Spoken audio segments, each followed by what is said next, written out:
ಪ್ರಿಯ ವೀಕ್ಷಕರೇ ನಮಸ್ಕಾರ. ನಾನು ಶಹಜ್. ನೀವು ನೋಡ್ತಾ ಇದ್ದೀರಾ JBM TV. ಅನೇಕ ಹಬ್ಬಗಳು ಈಗಾಗಲೇ ಆಚರಿಸಿದ್ದೇವೆ.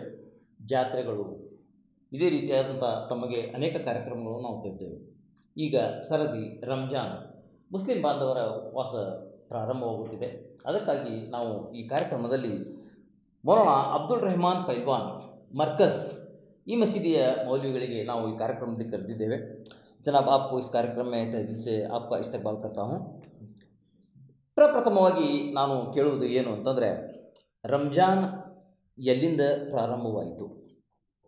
ರಮದಾನ್ ಪೈಗಂಬರ್ ಮೊಹಮ್ಮದ್ ಸಲ್ಲಲ್ಲಾಹು ಅಲೈಹಿ ವಸಲ್ಲಮರ ಮಕ್ಕಾ ಪಟ್ಟಣದಿಂದ ಮದೀನಾ ಪಟ್ಟಣಕ್ಕೆ ಹಿಜರತ್ ಮಾಡಿ ಹೋದಾಗ ಅಲ್ಲಿಂದ ರಂಜಾನ್ ಪ್ರಾರಂಭವಾಯಿತು. ರಂಜಾನ್ ಈಗ ನೀವು ನೋಡ್ರಿ, ಹೇಳುವಾಗ ಏನೈತಿ, ಕನ್ನಡ ನಿಮ್ಗೆ ಸ್ಪಷ್ಟವಾಗಿ ಬರಲಿಕ್ಕಿಲ್ಲ. ನಾನು ಕೂಡ ಪ್ರಯತ್ನ ಮಾಡ್ತೀನಿ ಕನ್ನಡದಲ್ಲಿ ಟ್ರಾನ್ಸ್ಲೇಷನ್ ಮಾಡಿ ಹಾಕಿದೆ. ನೀವು ಉರ್ದು ಒಳಗೆ ಹೇಳ್ರಿ, ಯಾಕಂದರೆ ಲ್ಯಾಂಗ್ವೇಜ್ ಸ್ವಲ್ಪ ನೀವು ಪರ್ಫೆಕ್ಟಾಗಿ ಇಲ್ಲಾಂದರೆ ಹೇಳಿ, ಕನ್ನಡದಲ್ಲಿ ಹೇಳಿ. ಯಾಕಂದರೆ ಎಲ್ಲ ಜನ ನೋಡ್ತಿರ್ತಾರೆ, ಕನ್ನಡದಲ್ಲಿ ಹೇಳಿಷ್ಟಾಗಿ ಪ್ರಯತ್ನ ಮಾಡಿ. ಆದರೆ ಮಧ್ಯದಲ್ಲಿ ನಾನು, ಯಾಕಂದರೆ ತಮಗೆ ಲ್ಯಾಂಗ್ವೇಜ್ ಪ್ರಾಬ್ಲಮ್ ಆಗುತ್ತೆ. ಜನನಿತ್ಯವಾಗಿ ನೀವು ಬಳಕೆ ಮಾಡ್ತೀರಿ ಕನ್ನಡ, ಆದರೆ ಏನೈತಿ ಇದರಲ್ಲಿ ಇರ್ತಕ್ಕಂಥ ಅಂಶಗಳು ಏನೈತಿ ಸಾರಾಂಶ ಹೇಳಬೇಕಾದ್ರೆ ಸ್ವಲ್ಪ ಎದಿಗುದಿ ಆಗ್ಬೋದು. ನಾನು ಕೂಡ ಪ್ರಯತ್ನ ಮಾಡ್ತೇನೆ, ಸಾಧ್ಯವಾದಷ್ಟು ನಾವು ಕನ್ನಡದಲ್ಲಿ ಅದನ್ನು ಇದನ್ನು ಮಾಡಲು ಪ್ರಯತ್ನಿಸೋಣ. ಆದರೆ ಈ ರಂಜಾನ್ मतलब ये रमज़ान किस तरीके से शुरुआत हुई? या तो खुदा ने इसको किसी के ज़रिए ये करने के लिए भेज दिया, या तो इसका कुछ पहले मालूमात करके ये रमज़ान इस तरीके से मनाना है. इसके बारे में आपका क्या कहना है?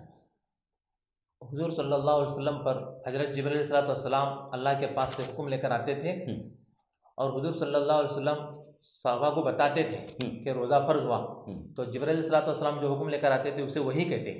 तो वही के मुताबिक ही हज़रत मोहम्मद सल्लल्लाहु अलैहि वसल्लम अपने लोगों को सहाबा को बताते थे. ಅಂದರೆ ಹುಜೂರ್ ಸಲ್ಲಲ್ಲಾಹು ಅಲೈಹಿ ವಸಲ್ಲಂ ಅಂತಂದರೆ ನಮ್ಮ ಪೈಗಂಬರರಿಗೆ ವಹಿ ಅಂತಂದರೆ ಜಿಬ್ರೈಲ್ ಅಲೈಹಿಸ್ಸಲಾಂ ಅಂದರೆ ಆ ಪರಮಾತ್ಮನ ಸಂದೇಶವಾಹಕರು. ಅಲ್ಲಿ ಏನು ಪರಮಾತ್ಮ ಆದೇಶ ಮಾಡ್ತಾನೆ, ಅಲ್ಲಾಹ್ ಏನು ಆದೇಶ ಮಾಡ್ತಾನೆ ಅದನ್ನು ಏನೈತಿ ಅವರು ಬಂದು ಪೈಗಂಬರಿಗೆ ಹೇಳ್ತಾ ಇದ್ರು. ಈ ರೀತಿಯಾದಂಥ ಆದೇಶವಾಗಿದೆ, ಇದನ್ನು ನೀವು ಅನುಕರಣೆ ಮಾಡಬೇಕು ಅನ್ನುವಂಥ ಒಂದು ಏನೈತಿ ಆದೇಶವಾಗ್ತಾ ಇತ್ತು. ಅದಕ್ಕೆ ವಹಿ ಅಂತಂತಾರೆ. ಅದನ್ನು ಏನೈತಿ ಪೈಗಂಬರು ತಮ್ಮ ಅನುಯಾಯಿಗಳಿಗೆ ಹೇಳ್ತಾ ಇದ್ರು, ಇದನ್ನು ಈ ರೀತಿಯಾಗಿ ನಮಗೆ ಭಗವಂತ ಆದೇಶ ಮಾಡಿದ್ದಾನೆ, ಅದನ್ನು ಬರೆದುಕೊಳ್ಳಿ ಅಂತೇಳಿ ಅವರಲ್ಲಿ ಬರೆಸಲಾಗ್ತಾ ಇತ್ತು. ಅವರು ದೂಸರಿ ಬಾತ್, ರೋಜೆ ಕಿ ಫಜೀಲತ್ ಕ್ಯಾ ಹೈ ಅಂದರೆ ರೋಜಾ ಉಪವಾಸ ಮಾಡ್ತೀವಲ್ಲ, ಇದರ ಮಹತ್ವ ಏನು ಅನ್ನುವಂಥದ್ದನ್ನ ಕೇಳ್ತಾ ಇರೋದು. इसकी फजीलत क्या है? जी, रोज़े की फजीलत तो सबसे पहले अल्लाह रब्बुल आलमीन ने कुरान में इसका हुक्म दिया और इस्लाम के अरकान में से एक रुकन है. इस्लाम के 5 रुकन है, कलमा, नमाज, रोज़ा, ज़कात, हज. तो इस 5 रकान में से एक रुकन रोज़ा है. तो हुजूर सल्लल्लाहु अलैहि वसल्लम को इसका हुक्म हुआ. तो सबसे पहले अल्लाह ने कुरान करीम में हुक्म दिया है कि ईमान वालों, तुम पर रोज़े फ़र्ज़ किए गए, जैसा कि इससे पहले रोज़े फ़र्ज़ किए गए थे. रोज़े इसलिए फ़र्ज़ किए गए ताकि तुम मुत्तक़ी और परहेज़गार बन जाओ, तुम नेक बनो, इसलिए रोज़े फ़र्ज़ किए गए. ಅಂದರೆ ಫರ್ಜ್ ಅಂತಂದರೆ ಕರ್ತವ್ಯ. ಯಾವ ರೀತಿಯಾಗಿ ಇವು ಆಚರಣೆಗೆ ಬಂತು ಅಂತಂದರೆ, ಇದಕ್ಕಿಂತ ಮೊದಲು ಕೂಡ ಈ ಉಪವಾಸಗಳು ಇದ್ದವು, ಆದರೆ ಅದು ಕಟ್ಟುನಿಟ್ಟಾಗಿ ಪಾಲಿಸಲೇಬೇಕು ಅನ್ನುವಂಥದ್ದು ನಿಯಮ ಇರಲಿಲ್ಲ. ಈ ರಂಜಾನ್ ತಿಂಗಳಲ್ಲಿ ಏನೈತಿ ಆ ಪರಮಾತ್ಮನ ಆದೇಶವಾಗ್ತೈತಿ. ವಹಿ ಪ್ರಾರಂಭವಾದ ತಕ್ಷಣ ಅವರು ಹೇಳ್ತಾರೆ, ಈಗ ನೀವು ಕಟ್ಟುನಿಟ್ಟಾಗಿ, ಫರ್ಜ್ ಅಂತಂದರೆ ಏನೈತಿ ಕಟ್ಟುನಿಟ್ಟಾಗಿ ಪಾಲಿಸುವುದಕ್ಕೆ, ಕರ್ತವ್ಯಕ್ಕೆ ಫರ್ಜ್ ಅಂತಂತಾರೆ. ಆವಾಗಿದ್ದೇನೈತಿ ಈ 30 ರೋಜೆಗಳನ್ನು ಏನೈತಿ ಉಪವಾಸಗಳನ್ನು ತಾವು ಕಟ್ಟುನಿಟ್ಟಾಗಿ ಇಸ್ಲಾಂ ಧರ್ಮದಲ್ಲಿ ಪಾಲನೆ ಮಾಡಲೇಬೇಕು ಅನ್ನುವಂಥ ಒಂದು ಆದೇಶ ಪ್ರಾರಂಭವಾಯಿತು. ಇನ್ನು ಮುಂದಿನದಾಗಿ ಈ ರೋಜಾ ಸಮಯದಲ್ಲಿ ನಾವು ನಿಯತ್ ಮಾಡ್ತಾ ಇದ್ದೇವೆ. ನಿಯತ್ ಅಂತಂದರೆ ನಮ್ಮ ಆತ್ಮದಲ್ಲಿ ಒಂದು ಅನುಕರಣೆ, ಯಾವ ರೀತಿ ನಾನು ಮಾಡಬೇಕು ಅನ್ನುವಂಥದ್ದು.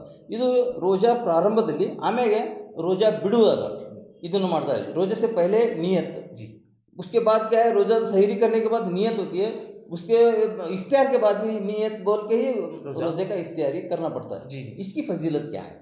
इसकी फजीलत ये, सुबह सादिक के बाद से लेके सूरज गुरूब होने तक कि एक आदमी खाने पीने से, जिमा से रुका रहे, इसका नाम रोज़ा है.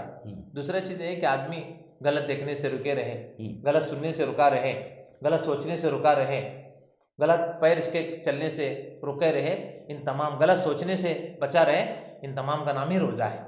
ಅಂತಂದರೆ ಉಪವಾಸ ಅಂದಾಕ್ಷಣ ಮುಂಜಾನೆಯಿಂದ ಸಾಯಂಕಾಲವರೆಗೆ ಉಪವಾಸ ಇದ್ದರೆ ಏನೈತಿ ಅದು ರೋಜಾ ಅಲ್ಲ. ರೋಜಾ ಅಂತಂದರೆ ಯಾವ ರೀತಿಯಾಗಿ ಆಚರಣೆ ಮಾಡಬೇಕು ಅಂತಂದರೆ, ನಾಲಿಗೆ, ಕಣ್ಣು, ಕಿವಿ ನಮ್ಮ ಉಸಿರಾಡುವುದು, ಹೃದಯ, ಕಾಲು, ಕೈ ಇವೆಲ್ಲಗಳಿಗೂ ಕೂಡ ರೋಜಾ ಒಂದು ಕಲಿಸಿಕೊಡ್ತಾ ಇದೆ. ಏನು ಅಂತಂದರೆ ಕೆಟ್ಟದ್ದನ್ನು ನೋಡಬಾರದು, ಕೆಟ್ಟದ್ದನ್ನು ಹೇಳಬಾರದು. ಕೆಟ್ಟದ್ದನ್ನು ನೋಡಬಾರದು ಅಂದರೆ ಇದು ಕಣ್ಣಿನ ರೋಜಾ, ಕೆಟ್ಟದ್ದನ್ನು ಹೇಳಬಾರದು ಅಂದರೆ ಇದು ನಾಲಿಗೆಯ ರೋಜಾ, ಮತ್ತು ಕೆಟ್ಟದ್ದನ್ನು ವಿಚಾರ ಮಾಡಬಾರದು ಅನ್ನುವಂಥದ್ದೇನಿದೆ ಇದು ನಮ್ಮ ಮೆದುಳಿನ ರೋಜಾ. ಅದೇ ರೀತಿ ಕೆಟ್ಟ ಕಾರ್ಯಗಳಿಗೆ ನಾವು ನಡೆದು ಹೋಗಬಾರದು ಅನ್ನೋದಕ್ಕೆ ಕಾಲಿನ ರೋಜಾ. ಈ ರೀತಿಯಾದಂಥ ಉಪವಾಸ ಅಂದಾಕ್ಷಣ ಏನಿದೆ ಕೇವಲ ಮುಂಜಾನೆ ಹಿಡಿದು ಸಾಯಂಕಾಲದವರೆಗೆ ಉಪವಾಸ ಇರುವುದೇ ಉಪವಾಸ ಅಲ್ಲ, ಇವೆಲ್ಲವೂ ಅದರಲ್ಲಿ ಅನುಕರಣೆಗೆ ಬರುವಂಥವು ಅನ್ನುವಂಥದ್ದು ರೋಜಾದ ಮೂಲ ಉದ್ದೇಶ ಅನ್ನುವಂಥದ್ದು ನಾನು ಕನ್ನಡದಲ್ಲಿ ನನಗೆ ಬಂದಷ್ಟು ನಾನು ಟ್ರಾನ್ಸ್ಲೇಷನ್ ಮಾಡಿದ್ದೇನೆ. ಅಭಿ ಆಗಿ ಚಲ್ಕರ್ ಕುರಾನ್ ಇದೇ ತಿಂಗಳಲ್ಲಿ ಜಾರಿಯಲ್ಲಿ ಬಂತು, ಅಂದರೆ कुरान इसी महीने में नाजिल हुआ, इसके बारे में आपका क्या कहना है? कुरान में भी अल्लाह ने इसका हुक्म पढ़ा, रमज़ान ही में शहर रमज़ान अल्लज़ी उन्ज़िल फ़ीहिल कुरान हुदल लिन्नास व बय्यिनातिन मिनल हुदा वल फ़ुरक़ान। कुरान रमज़ान ही के महीने में नाजिल किया गया, जो लोगों के लिए हिदायत है और हक़ और बातिल के दरमियान फैसला करने वाला है। हाँ, ಅಂದರೆ ಕುರಾನವು ಇದೇ ತಿಂಗಳಲ್ಲಿ ಯಾಕೆ ಅನುತ್ತೀರ್ಣವಾಯಿತು, ಯಾಕೆ ಜಾರಿಯಲ್ಲಿ ಬಂತು ಅಂತಂದರೆ ನಿರ್ಣಾಯಕ ಹಂತದಲ್ಲಿಯೇ ಈ ನಿರ್ಣಾಯಕ ಒಂದು ಪಾವಿತ್ರ್ಯತೆ ಬಂದಂತಹದ್ದು ಅನ್ನುವಂಥದ್ದು ಇದರ ಉದ್ದೇಶ. ರಂಜಾನ್ ತಿಂಗಳಲ್ಲಿ ಈ ಕುರಾನ್ ಯಾಕೆ ಅವತರಣ ಆಯಿತು ಅಂತಂದರೆ ಎಲ್ಲರೂ ಇದನ್ನು ಕಟ್ಟುನಿಟ್ಟಾಗಿ ಪಾಲಿಸಲಿ ಅನ್ನುವಂಥ ಉದ್ದೇಶದಿಂದ ರಂಜಾನ್ ತಿಂಗಳಲ್ಲಿಯೇ ಇದು ಜಾರಿಯಲ್ಲಿ ಬಂತು ಅನ್ನೋದು. ಅಭಿ ರಂಜಾನ್ ಅಂದರೆ ಕುರಾನ್ ಎಷ್ಟು ತಿಂಗಳಲ್ಲಿ ಅಥವಾ ಎಷ್ಟು ದಿನದಲ್ಲಿ ಅಥವಾ ಎಷ್ಟು ವರ್ಷಗಳಲ್ಲಿ ಇದು ರಚಿಸಲ್ಪಟ್ಟಿತು ಅನ್ನುವಂಥದ್ದು ಮೂಲ ಉದ್ದೇಶ. ಯಾಕಂದರೆ ಸಾಕಷ್ಟು ಜನರಿಗೆ ಗೊತ್ತಿಲ್ಲ ಯಾವ ರೀತಿಯಾಗಿ ಕುರಾನ ಅಸ್ತಿತ್ವಕ್ಕೆ ಬಂತು, ಏನು ಒಬ್ಬರು ಕುಂತು ಬರೆದ್ರು ಅಥವಾ ಯಾವ ರೀತಿಯಾಗಿ ಅದನ್ನು ಏನೈತಿ ಹಂತ ಹಂತವಾಗಿ ಮಾಡಿದ್ರು. जिस तरीके से कुरान क्यों नाजिल हुई, कैसे नाजिल हुआ, मतलब एक ही महीने में या एक साल में या कितने दिनों के अंदर, ये इसके बारे में कुछ कहे जी तफसील बताइए. जिस तरह छोटे बच्चों को दूध पिलाया जाता है, जैसे जैसे बच्चा बड़ा होता है तो उसकी ग़िज़ा दी जाती है, ऐसे ही जब भी ज़रूरत पड़ी, जैसे जैसे अल्लाह के अहकामात ज़रूरत पड़े बंदों पर, अल्लाह ने ऐसे ऐसे नाजिल फरमाया. सबसे पहले कुरान की आयत इक़रा बिस्मि रब्बिकल लज़ी खलक़ नाजिल हुई. उसके दरमियान जितने भी अहकामात हैं, फिर आखिर में सबसे आखिर आयत अल-यौमा अकमलतु लकुम दीनकुम व अतममतु निअमती अलैकुम व रदीतु लकुमुल इस्लाम दीना, ये आयत नाजिल हुई. इसके बाद में कोई आयत नाजिल नहीं हुई. तो एक कुरान पूरा शुरू से लेकर आखिर तक 23 साल के अरसे में पूरा मुकम्मल हुआ.